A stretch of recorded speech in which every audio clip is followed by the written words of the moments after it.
Hello everyone, जोहार आप सभी को।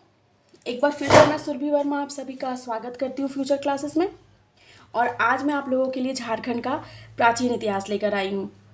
हमने झारखंड के इतिहास में पिछले सेक्शन में पुरातात्विक अवशेष और सेकेंड वाले क्लास में साहित्यिक स्रोत का अध्ययन कर लिया था।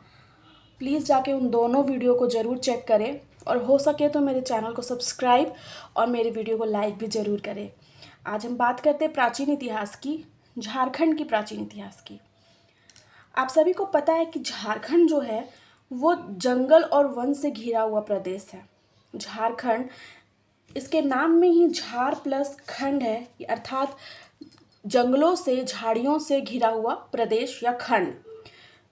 क्योंकि यह जंगल की बहुत अधिक बहुलता थी, बहुत अधिक मात्रा में यहाँ वन थे, तो जो जनजाति थे, जो आदिम जनजाति थे, वो आकर्षित हुए झारखंड की ओर यहाँ की जंगलों की वजह से, और वो अलग अलग प्रदेशों से आकर झारखंड में बस गए। झारखंड में अगर बात की जाए कुल जनजातियों की, तो झारखंड में कुल 32 जनजातियाँ पाई जाती है। कुल 32 जनजातियाँ झारखंड में पाई जाती है और जिनकी संख्या 86,45,042 है, जो कि हमारे झारखंड की कुल जनसंख्या जो कि 3,29,88,134 है, उसका 26.2% है। ठीक है।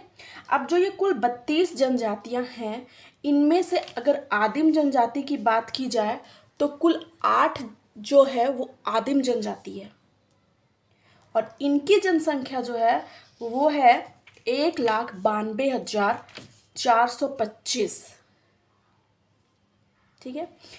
अब हम बात करते हैं कि यहाँ की जो झारखंड की सबसे बड़ी जनजाति कौन है। ये जो 32 जनजाति है, 32 जनजाति में सबसे बड़ी जनजाति है वो है संथाल। संथाल जनजाति सबसे बड़ी जनजाति है, झारखंड की सबसे बड़ी जनजाति है संथाल। और जो दूसरे नंबर की सबसे बड़ी जनजाति है वो है उरांव। इसी तरह तीसरे नंबर पे आता है मुंडा और चौथे पे हो। तो अगर आपसे क्वेश्चन किया जाए कि झारखंड की सबसे बड़ी जनजाति कौन सी है, तो संथाल, और दूसरी सबसे बड़ी जनजाति है उरांव। ठीक है। अब हम बात करते हैं जनजातियों की। तो झारखंड में जो सबसे प्राचीन जनजाति है वो है असुर। असुर जनजाति सबसे प्राचीन जनजाति है और प्राचीनतम आदिम जनजाति है। आदिम जनजाति जो है उसमें आते हैं। असुर जनजाति एक आदिम जनजाति और ये प्राचीनतम आदिम जनजाति है। ये स्पेशली रांची, लोहरदगा, गुमला, लातेहार की एरिया में निवास करते हैं और ये यहीं पे आए थे। असुर जनजाति जो है, इनकी जो मुख्य आजीविका है वो है लोहा गलाना। ये लोहा गलाकर अपनी आजीविका को चलाते थे। लोहा गलाना इनकी कला है और लोहा गलाने की कला भी असुर जनजातियों के द्वारा लाई गई है। वर्तमान में जो लोहरा जनजाति है, लोहार नहीं, लोहरा जनजाति, जो लोहरा जनजाति है वो असुर जनजाति के ही वंशज है, उनके ही वंशज माने जाते हैं लोहरा जनजाति। और ये कब आए थे, तो नौपाषाण काल से इनका आना आरंभ हुआ। उत्तर वैदिक काल तक ये छोटा नागपुर में प्रवास किए और कहा जाता है कि आर्यों ने इनके साथ युद्ध में इन्हें असुर को हरा दिया था। और जब मुंडा जनजाति जो है, उन्होंने जब छोटा नागपुर एरिया में अपना वर्चस्व स्थापित करना शुरू किया तो उन्होंने असुर जनजाति को नष्ट कर दिया। असुर जनजाति को नष्ट करके अपना वर्चस्व स्थापित कर लिया था। असुर जनजाति जो है वो मुख्य रूप से मध्य प्रदेश से आए थे। ये मध्य प्रदेश से आ करके और छोटा नागपुर के एरिया में बस गए थे। तो अगर क्वेश्चन आपसे किया जाए कि झारखंड की सबसे प्राचीनतम जाति या प्राचीनतम आदिम जनजाति कौन सी है, तो क्या होगा, असुर। असुर जो है वो झारखंड की सबसे प्राचीनतम आदिम जनजाति है। अब अगर बात की जाए बिरजिया, बिरहोर और खड़िया जनजाति की, तो ये भी प्राचीन जनजाति ही हैं। असुर के बाद आने वाली जो प्राचीन जनजाति है वो है बिरहोर, बिरजिया और खड़िया जनजाति। बिरजिया और बिरहोर जनजाति जो है ये शिकारी संग्रह करता थे। ये शिकार करते थे, शिकार करके अपना पालन पोषण करते थे। शिकार ही इनकी मुख्य आजीविका में शामिल थी। इनका मुख्य आजीविका जो था वो शिकार करना हुआ करता था। ये जो बिरजिया और बिरहोर जनजाति है, ये कैमूर की पहाड़ियों से छोटा नागपुर में प्रवेश किए थे। छोटा नागपुर में इनका प्रवेश द्वार जो था वो कैमूर की पहाड़ियाँ थी। कैमूर की पहाड़ियों के द्वारा ये हमारे छोटा नागपुर में प्रवेश किए और यहाँ आकर ये बस गए। अब अगर बात की जाए खड़िया जनजाति की, तो खड़िया जनजाति जो है ये विंध्य श्रेणी से हमारे झारखंड में आए। हमारे छोटा नागपुर में ये कौन सी जगह से प्रवेश किए, तो ये विंध्य श्रेणी से आकर छोटा नागपुर में बस गए थे। और इनकी जो शारीरिक और सांस्कृतिक लक्षण थे वो पूरी की पूरी तरह से द्रविड़ परिवार से मिलते जुलते थे। बिरजिया और बिरहोर शिकारी संग्रह करता थे, जबकि खड़िया जो थे वो कृषक थे।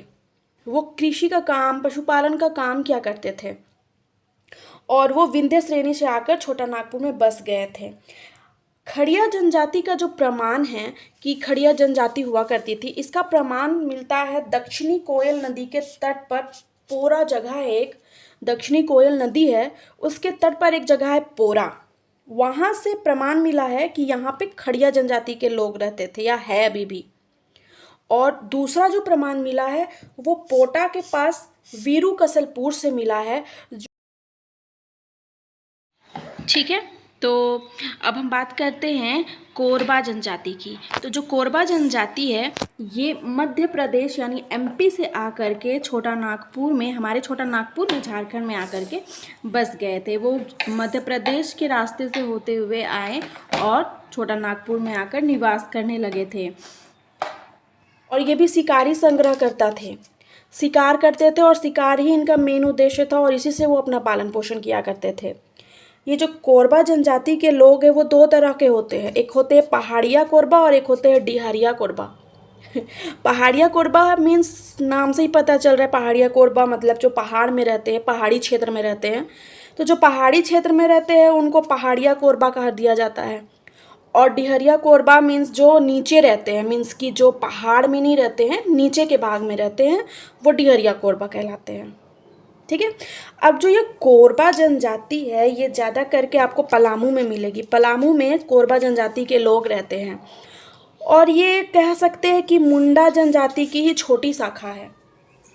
जो मुंडा जनजाति है, मुंडा जनजाति की ही छोटी शाखा है कोरबा जनजाति। अब अगर हम बात करें मुंडा जनजाति, हो जनजाति और उरांव जनजाति की, तो ये कैसे आए, तो मुंडा जनजाति के बारे में अगर हम बात करें तो मुंडा जनजाति जो है ये महाभारत काल के समय से ही है। महाभारत काल में जो महाभारत इतना बड़ा युद्ध हुआ था पांडव और कौरव के बीच में, तो जो कौरव की सेना थी उस सेना में शामिल थे मुंडा जनजाति के लोग। महाभारत में जो कौरव की सेना थी उसमें मुंडा जनजाति के लोग शामिल थे और इन्होंने ही असुर जनजाति को नष्ट कर दिया। शुरू में ही मैं बतलाई कि असुर जनजाति जो आए प्राचीन आदिम जनजाति थे और ये आए हमारे झारखंड में और इनका नष्ट कर दिया। मुंडा जनजाति के लोगों ने असुर जनजाति का नष्ट कर दिया। ये स्पेशली आए थे तिब्बत से। मुंडा जनजाति के जो लोग हैं वो तिब्बत से आए थे और तिब्बत से आकर ये दक्षिणी बिहार में थे। तिब्बत से आकर ये दक्षिणी बिहार में रह रहे थे, लेकिन जब दक्षिणी बिहार में जो जनजाति रहती थी उरांव और चेरो और खरवार, इन्होंने मुंडा जाति का विरोध कर दिया। तो जब उरांव जनजाति और चेरो और खरवारों ने जब इनका विरोध किया तो वो क्या किए, ये रह रहे थे रोहतासगढ़ में। मुंडा जनजाति जो थे वो तिब्बत से आकर के रोहतासगढ़ में रह रहे थे दक्षिणी बिहार में। लेकिन जब उनका उरांव जनजाति ने और चेरो खरवार ने विरोध किया तो वो वहाँ से भाग गए और भाग के कहाँ चले गए, वो भाग के रोहतासगढ़ से आ गए छोटा नागपुर में। छोटा नागपुर में आ गए और यहाँ जब आए तो जो मुंडा जनजाति थे उसके जो नेतृत्वकर्ता जो कर रहे थे वो थे मदरा मुंडा। मदरा मुंडा जो थे वो मुंडा जाति का नेतृत्व कर रहे थे और उन्होंने सुतिया पाहन नाम का एक आदमी था, एक व्यक्ति था सुतिया पाहन, उसको बना दिया मुंडा जाति का नेता। अब वो नेता बन गया तो जब वो छोटा नागपुर में आकर रहने लगे तब उस जिस एरिया में रह रहे थे उस एरिया का नाम उसने सुतिया पाहन ने रख दिया सुतिया नाग खंड। ये सब हम लोग विस्तार में पढ़ेंगे जब हम अलग अलग जाति के बारे में, अलग अलग पढ़ेंगे तब हम ये सब विस्तार में पढ़ेंगे। अभी हम बस सिर्फ झारखंड के प्राचीन इतिहास के अंतर्गत जनजाति कैसे आए और इनके बारे में पढ़ रहे हैं, लेकिन हम सारी जनजातियों के बारे में विस्तार से पढ़ेंगे। ठीक है, तो अभी हम लोग क्या देखें कि मुंडा जनजाति जो है वो तिब्बत से आए, दक्षिण बिहार में रोहतासगढ़ में रह रहे थे, लेकिन उरांव और चेरो और खरवार जाति भी, इन लोगों ने विरोध कर दिया कि ये बाहर से आके यहाँ रह रहे हैं। तब ये रोहतासगढ़ से भागकर आ गए छोटा नागपुर एरिया में, और उस समय नेतृत्वकर्ता मदरा मुंडा जो थे उन्होंने क्या किया, सुतिया पाहन को बना दिया मुंडा जाति का नेता। और सुतिया पाहन जब छोटा नागपुर में आया तो जिस एरिया में रहा उस एरिया का नाम रख दिया सुतिया नाग खंड। ठीक है, और जो हो जनजाति है ये भी मुंडा जनजाति से ही मिलती जुलती जनजाति है, और ये सिंहभूम में निवास करते हैं। उरांव जाति जो है ये द्रविड़ भाषीय परिवार के हैं। उरांव जाति जो है वो भी दक्षिण भारत से आए थे, दक्षिण भारत से आए थे छोटा नागपुर में, और ये द्रविड़ परिवार भाषा से है। क्यों? क्योंकि जो उरांव जाति की भाषा है कुड़ुक, उरांव जाति की भाषा है कुड़ुक, जो कि दक्षिण भारत की भाषा है कन्नड़, उससे बिल्कुल मिलती जुलती भाषा है। इसलिए इसको द्रविड़ परिवार की द्रविड़ भाषीय परिवार का सदस्य समझा जाता है कि उरांव जो है वो द्रविड़ भाषीय परिवार से है। और जो उरांव जाति के लोग हैं ये भी रोहतासगढ़ से आए थे और इनका भी विरोध किया गया था वहाँ, और चेरो और खरवार ने ही इनका विरोध किया था। मुंडा जाति का भी विरोध किया चेरो और खरवार ने, उसी तरह उरांव जाति का भी विरोध किया चेरो और खरवार ने, और इनको भी रोहतासगढ़ से उन्होंने भगा दिया। तो जब उनका विरोध किया गया तब जो उरांव जाति के लोग हैं वो दो भागों में बट गए थे। उरांव जाति के लोग दो भागों में बट गए। क्या हो गया कि एक बट के चला गया दक्षिणी कोयल में राजमहल में निवास करने, एक दक्षिणी कोयल के राजमहल में निवास करने चले गए, और एक शाखा चली गई उत्तरी कोयल के पलामू में रहने और छोटा नागपुर खास में रहने के लिए। जो दक्षिणी कोयल के राजमहल में रह रही थी वो थी मलेर जनजाति। उरांव जनजाति के ही वंशज है मलेर जनजाति, ये इसी उरांव जनजाति के वंशज है। राजमहल में जो मलेर जनजाति होती है वो उरांव जनजाति के ही वंशज है। और जो दूसरी शाखा में रह रहे थे उत्तरी कोयल के पलामू और छोटा नागपुर खास में, अब क्या हुआ कि यहाँ पे पहले से मुंडा जनजाति रह रही थी। उत्तरी कोयल में जो पलामू में और छोटा नागपुर खास में जो मुंडा जनजाति है वो पहले से रह रही थी, वहाँ अब आ गई थी उरांव जनजाति। क्या हुआ कि उरांव जनजाति जब आई तो वो उनका मुंडा के साथ दोस्ती हो गया, बहुत घनिष्ठता हो गई उरांव जनजाति और मुंडा जनजाति में। मुंडा जाति के जो लोग थे वो मांस खाते थे और उन्होंने उरांव जाति के लोगों को मांस खाना सिखा दिया। बदले में उरांव जाति के लोगों ने खेती करना, हल चलाना, ये सब सिखाया मुंडा जाति के लोगों को। ठीक है, जो चेरो जाति के लोग और खरवार जनजाति के लोग हैं ये लोग ज़्यादा करके पलामू में रहते हैं। चेरो और खरवार जनजाति के लोग पलामू में निवास करते हैं, पलामू में रहते हैं, और ये भी दक्षिणी भारत के एरिया से आए थे। और जो खरवार जनजाति के लोग हैं इनको 18 हजारी कहा जाता है। बात करेंगे हम खरवार जनजाति के टॉपिक पे तब हम बात करेंगे कि क्यों कहा जाता है।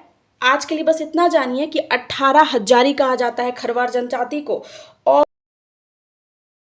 और जो ये खरवार जनजाति के लोग हैं ये मीन्स 5वीं सबसे बड़ी जनजाति है। खरवार जनजाति हो जनजाति के बाद 5वीं सबसे बड़ी जनजाति है, और ये अपने आप को सूर्यवंशी राजपूत कहते हैं कि ये सूर्यवंशी राजपूत है। जो संथाल जनजाति है ये छोटा नागपुर में निवास करती है, और ये संथाल जनजाति है ये खास करके उत्तरी पूर्वी क्षेत्र में रहते हैं। इनका केंद्र जो है ये उत्तरी पूर्वी क्षेत्र है जिसको संथाल परगना कहा जाता है। और ये राजमहल की पहाड़ी क्षेत्र में भी निवास करते हैं जिन्हें दामिने कोह के नाम से जाना जाता है। ये तो बात हो गई झारखंड के प्राचीन इतिहास के अंतर्गत कौन सी जाति कहाँ से आई, कैसे प्रवेश हुई, और ये झारखंड में कैसे आकर छोटा नागपुर में कैसे आकर बस गई। हम इन सभी जनजातियों के बारे में विस्तार पूर्वक अलग अलग जातियों के बारे में अगले क्लासेस में देखेंगे। उसके पहले हम आने वाली क्लासेस में झारखंड के जो धार्मिक आंदोलन है, मीन्स जैन धर्म और बौद्ध धर्म, वो उसका झारखंड में क्या महत्व है उसके बारे में जानेंगे। अगर आज का ये वीडियो, आज का ये क्लास आपको अच्छा लगा हो तो प्लीज़ मेरे चैनल को सब्सक्राइब और मेरी इस वीडियो